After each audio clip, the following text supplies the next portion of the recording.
Bismillahirrahmanirrahim. Assalamualaikum warahmatullahi wabarakatuh. Pagi. Perkenalkan, nama saya Resi Komarudin dengan NIM 2410110025 dari Prodi Manajemen Bisnis. Kali ini saya akan mempresentasikan hasil analisis dari apa yang sudah diberikan tugas dari Bapak Dadan gitu.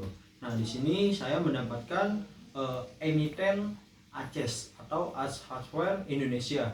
Nah, di sini dari emiten tersebut sektornya itu sektor silikal.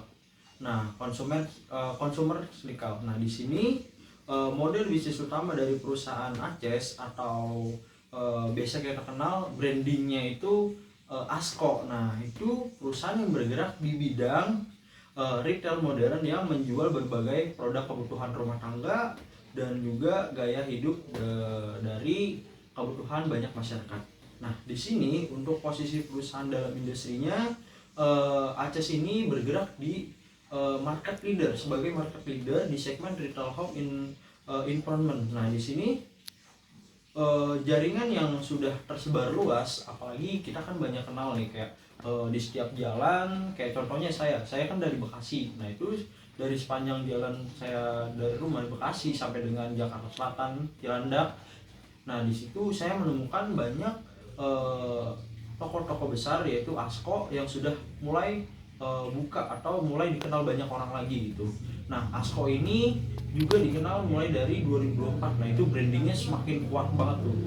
Contohnya saya tuh baru tahu kalau misalkan Asaswar memiliki branding yang baru gitu ya dengan nama ASKO itu dari pas saya semester 1 di situ banyak banget tuh toko-toko ASKO yang baru berdiri gitu. Di Bekasi itu ada banyak banget dan di sepanjang saya jalan menuju ke kampus tuh ada sekitar 4-5 toko yang saya lewatin gitu. Nah, lanjut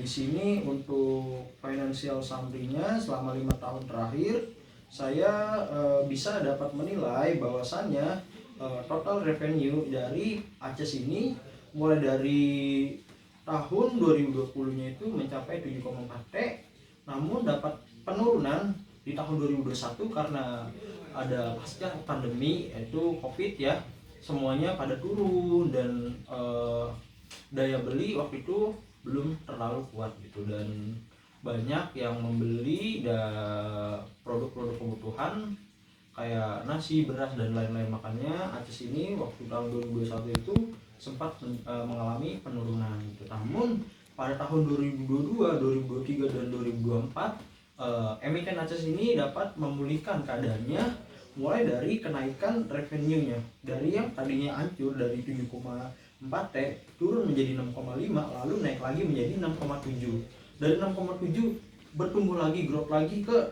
7,6 T dan lalu di tahun 2024 kemarin itu mencapai 8,5 T. Itu bisa dapat dinilai dari growth profitnya juga itu sama gitu, mengalami kenaikan mulai dari tahun 2022 sampai dengan 2024. Nah, di sini menunjukkan bahwasannya dapat pemulihan gitu ya dengan baik dan ini menjadi perusahaan yang growth gitu, bertumbuh secara terus-menerus di tiap tahunnya gitu. Mulai tadi revenue, gross profit, net income, pokoknya di income statement itu mengalami kenaikan yang berturut-turut pada saat mengalami penurunan tersebut gitu. Nah, di sini menunjukkan secara umum kinerja ACES menunjukkan tren yang cukup positif, pendapatan dan laba bersih cenderung meningkat dari tahun ke tahun yang seperti yang tadi saya sudah jelaskan. Nah, di sini juga kenaikan laba, namun ada sedikit catatan yang harus digarisbawahi bahwasannya kenaikan laba itu belum sepenuhnya didukung oleh efisiensi operasional dan arus kas yang stabil. Cash flow operasional yang fluktuatif menunjukkan bahwa tidak semua laba langsung berubah menjadi kas yang nyata gitu. Nah, terus di sini kita lanjut ke profit dan loss. Nah, masuk ke laporan laba rugi dari emiten ACES. Nah, di sini kita dapat menilai bahwasan total revenue growth yang terjadi itu penurunan terbanyak itu pada tahun 2021. Profit itu sekitar 11,73% penurunan yang dialami oleh emiten ACES ini. Namun dapat pemulihan kenaikan yang lumayan signifikan gitu. Pada tahun 2022 mengalami kenaikan sekitar 3,5%, dan tahun 2023 mengalami kenaikan 12,68%, sangat jauh itu kenaikannya, sangat bertumbuh besar. Dan pada tahun 2024 itu naik 12,3% lagi, jadi terus meningkat dari tahun ke tahun gitu. Nah di sini dapat menilai juga dari net income yang didapat dari perusahaan atau emiten ACES ini sama gitu, dapat menaikkan net income-nya itu sekitar 800 miliar di tahun 2023, 825 mengalami kenaikan lagi sekitar 965 miliar tahun 2024 tahun 2023, dan di tahun 2024 itu menjadi 1,88 T gitu. Nah di sini untuk analisis singkat laporan laba ruginya, kurang lebih dari hasil analisis yang sudah saya berikan juga, kinerja perusahaan lebih didorong oleh peningkatan volume penjualan dibandingkan efisiensi operasional gitu. Sama yang tadi sudah kita dibahas di financial summary. Nah di sini total revenue memang bertumbuh cukup baik dari tahun ke tahun, namun diikuti oleh lonjakan biaya yang hampir sebanding gitu. Jadi ada lonjakan biaya yang memang terus meningkat juga gitu. Ini menyebabkan margin laba tidak berkembang secara signifikan dan menunjukkan bahwa struktur biaya perusahaan masih belum optimal. Jadi walaupun tadi total revenue naik terus meningkat, tiap tahun itu total revenue-nya mengalami kenaikan terus secara berturut-turut dari tahun 2022 sampai dengan 2024, tapi mengalami kenaikan juga di beban biayanya gitu. Jadi kenapa masih belum terlalu optimal untuk emiten ACES ini gitu. Terus di sini ada perbaikan pada level operating income, EBITDA dan EBIT, menunjukkan bahwa perusahaan mulai mampu mengendalikan aktivitas operasionalnya, namun perusahaan laba yang terjadi masih bersifat pemulihan. Jadi bisa dibilang ini stock turnaround gitu, stock turnaround yang tiap tahun itu sedang yang mana perusahaan ini itu sedang benar-benar mengusahakan pembalikan atau pemulihan yang bisa dapat mengembalikan perusahaan itu jadi lebih baik dan bahkan lebih sangat-sangat bertumbuh gitu.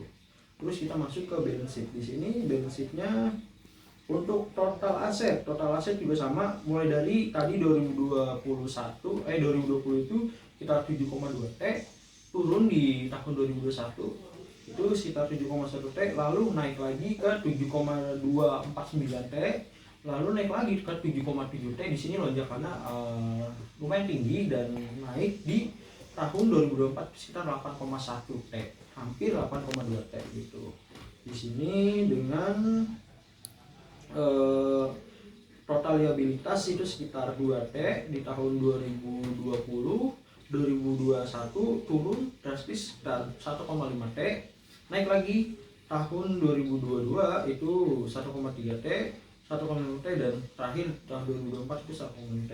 Nah di sini total dari debt-nya itu sekitar mengalami kenaikan dari, tapi di sini total debt-nya itu tahun 2020 4,91%, tahun 2021 0,42%, dan mengalami minus di tahun 2022 15,11%, itu penurunan yang dialami, dan meningkat tajam di tahun 2023 23%, dan tahun 2024 hanya naik sekitar 5,1%. Dari analisis yang sudah saya cari dan saya simpulkan di sini, kalau dilihat dari neracanya, kondisi keuangan emiten ini sebenarnya masih aman dan cukup stabil.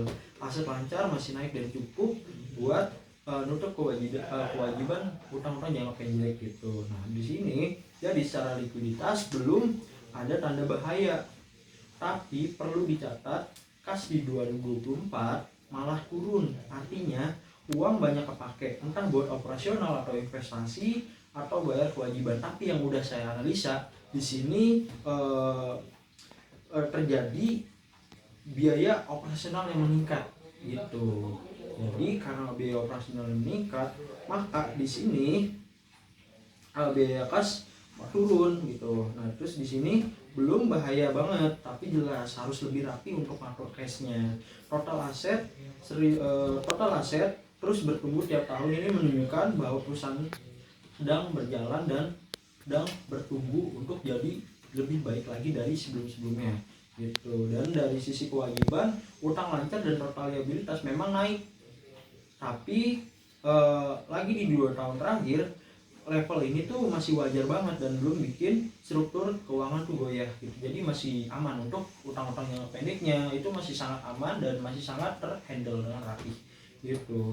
Nah terus di sini ada kenaikan ekuitas juga, artinya perusahaan masih mengumpulkan laba dan modalnya makin kuat. Nah total utang memang bertumbuh, tapi selama utang itu dipakai untuk hal produktif dan kinerja operasional ikut naik, kondisi masih belum dibilang aman. Intinya perusahaan ini posisinya stabil dan enggak dalam kondisi keuangan yang bahaya. Bahkan dari penilaian yang saya sudah analisis, perusahaan itu memang sedang di posisi yang mana ingin menjadikan perusahaan ini tentram gitu, mengembalikan keadaannya gitu. Nah terus untuk kita lanjut next di rasionya. Dari rasio keuangannya di sini untuk likuiditas, untuk rasio likuiditasnya yang sudah saya nilai, current ratio-nya itu current ratio-nya itu 2020 itu sekitar 6,27, 2021 7,18, 2023 8, 2022 itu 8, 2023 itu sekitar 7,44 dan tahun 2024 6,41. Nah intinya di sini untuk rasio likuiditas, dari sisi likuiditas kondisi perusahaan bisa dibilang aman gitu kan dan terkendali. Aset lancar yang dimiliki cukup besar untuk menutupi kewajiban jangka pendek yang tadi sudah kita analisa di bagian balance sheet-nya gitu. Jadi perusahaan nggak kesulitan untuk bayar utang harian atau kewajiban yang jatuh tempo dalam jangka waktu itu bulanan gitu. Nah di sini juga posisi kas dan aset lancar lainnya juga masih mendukung operasional gitu, walaupun kelihatannya kalau sebagian aset belum dimaksimalkan sepenuhnya. Intinya secara jangka pendek yang sudah saya analisa, untuk perusahaan ini sangat-sangat aman. Utang jangka pendeknya itu sangat-sangat masih bisa terhandle dengan baik gitu. Dan kita masuk ke rasio solvabilitas. Nah kalau dilihat dari sini untuk DER-nya itu 2020 0,38, 2021 0,27, 2022 0,22, 2023 0,25, 2024 0,25 juga.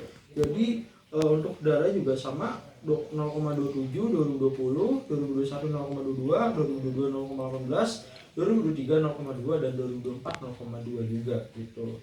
Nah di sini yang saya analisa di sini, kalau lihat dari rasio solvabilitas, struktur keuangan perusahaan tergolong sehat karena tingkat utang relatif rendah gitu dibandingkan aset dan modal sendiri. Perusahaan lebih banyak dibiayai oleh ekuitas daripada utang. Terus juga di sini sehingga resiko keuangan itu sangat kecil dan stabilitas yang cukup kuat gitu. Nah di sini kita masuk ke bagian rasio profitabilitas. Nah untuk profitabilitasnya, untuk gross profitnya itu 2020 0, 2021 0,11, 2022 itu 0,01, 2023 0,09, 2024 0,01 dan OPM 0,13, 2020, 2021 1,8, 2022 0,12, 2003 1,2, 2024 0,1 juga gitu. Dengan ROE 0,12 2020, 0,11 2021, 0,11 juga. Ini bisa dibilang berbolak-balik gitu kan, karena 2022 0,11 juga, 2023 0,12, 2024 0,13 gitu.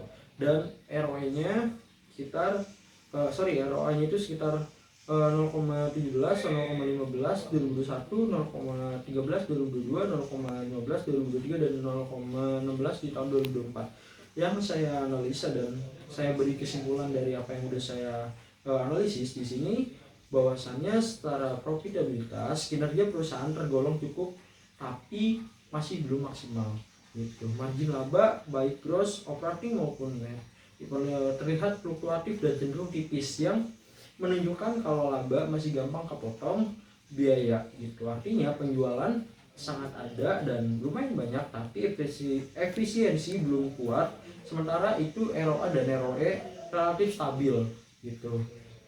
di sini menandakan aset dan modal masih bisa menghasilkan laba dengan cukup baik meskipun belum agresif gitu. Nah, ini saya bandingkan dengan emiten ASI, Astra Indonesia. Nah, di sini kita bandingkan dengan perusahaan ASI. Sebentar, kita lihat dulu. Di sini ada Astra Internasional, ASI, Astra Internasional. Nah, di sini dengan untuk langsung kita bandingkan di rasio keuangan ya. Kita di sini untuk rasio keuangan yang didapatkan oleh ASI untuk ROE itu sekitar 0,04 di tahun 2020, dan untuk average-nya aja nih, kita langsung masuk ke average-nya aja supaya lebih memangkas waktu.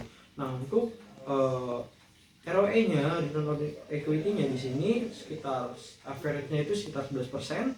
Totalnya dari tahun 2020 sampai dengan 2024 sekitar 5 tahun terakhir.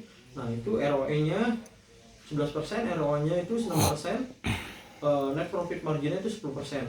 Dengan di sini saya langsung ambil kesimpulannya aja bahwasanya rasio keuangan dari PT Astra Internasional atau ASII itu menunjukkan kondisi keuangan yang sehat dan stabil, sangat sehat dan stabil. Likuiditas berada pada level aman dengan current ratio dan quick ratio di atas 1. Sementara solvabilitas tergolong kuat karena struktur permodalan yang konservatif dan risiko keuangan, risiko utang yang sangat rendah sekali gitu. Dari sisi profitabilitas, perusahaan mampu menjaga efisiensi operasional serta mengelola aset dan ekuitas secara konsisten dan untuk menghasilkan laba. Nah, di sini kita masuk ke growth analysis. Growth analysisnya di sini tadi untuk perusahaan Aceh sendiri, growth analysis yang dipunya yaitu untuk revenue growth dari tahun 2020 sampai 2024, kita langsung ambil kesimpulannya itu average rata-ratanya itu sekitar 7,5% untuk revenue growth-nya. Terus gross profit-nya itu sekitar 1,98%, operating income growth-nya itu sekitar minus 1,75%, dan net income growth-nya juga minus 1,85%. Tapi di sini ada kenaikan di total asset growth itu sekitar 4,3%, 4,35%, dan di total debt growth-nya itu 3,81%. Nah, untuk perusahaan Astra Internasional atau ASII, emiten ASII, di sini revenue growth yang selama 5 tahun terakhir itu average rata-ratanya itu naik sekitar 9%, gross profit-nya itu naik 12%, operating income growth-nya itu naik sekitar 20%, net income growth-nya naik sekitar 12%, total asset growth-nya itu naik 6%, total debt growth-nya itu naik 6% juga, dengan total equity growth itu sekitar 9% gitu. Di sini menandakan bahwasannya perusahaan Astra Internasional atau ASI itu analisis pertumbuhan menunjukkan PT ASI mengalami pemulihan pasca 2020 dengan pertumbuhan pendapatan dan laba yang kuat pada 2021 dan 2022, lalu melambat namun tetap positif pada tahun 2023 dan 2024. Aset dan ekuitas tumbuh konsisten sementara pertumbuhan utang terkendali sehingga mencerminkan ekspansi berkelanjutan dengan risiko keuangan yang sangat rendah dan memiliki fundamental yang sangat kuat untuk perusahaan Astra Internasional atau ASI. Nah, ini untuk analisis pertumbuhan kita ambil kesimpulannya untuk perusahaan atau Hardware Indonesia atau ACES. Di sini emiten ini mulai pulih sejak 2022 yang tadi sudah saya jelaskan juga dari awal. Dari 2022 ini dapat pemulihan dengan rata-rata pertumbuhan 7,59%, tapi pertumbuhan laba masih lemah karena efisiensi belum maksimal. Aset naik 4,35%, utang 3,81% masih aman. Intinya penjualan tumbuh, tapi kinerja lambat, perlu dibenahi gitu. Nah, kesimpulannya dari kedua emiten tersebut yang bisa saya ambil, masing-masing dari perusahaan tersebut itu untuk perusahaan ACES itu mengalami penurunan tahun 2021, tapi di sini menunjukkan bahwasannya perusahaan itu sedang mengalami atau sedang di fase yang bertumbuh gitu. Jadi di setiap tahunnya itu mereka tuh menargetkan untuk terus bertumbuh. Dan untuk perusahaan ASI di sini terbilang bertumbuh tapi tidak terlalu besar untuk pertumbuhannya, bisa dibilang stabil dan dengan fundamentalnya sangat kuat.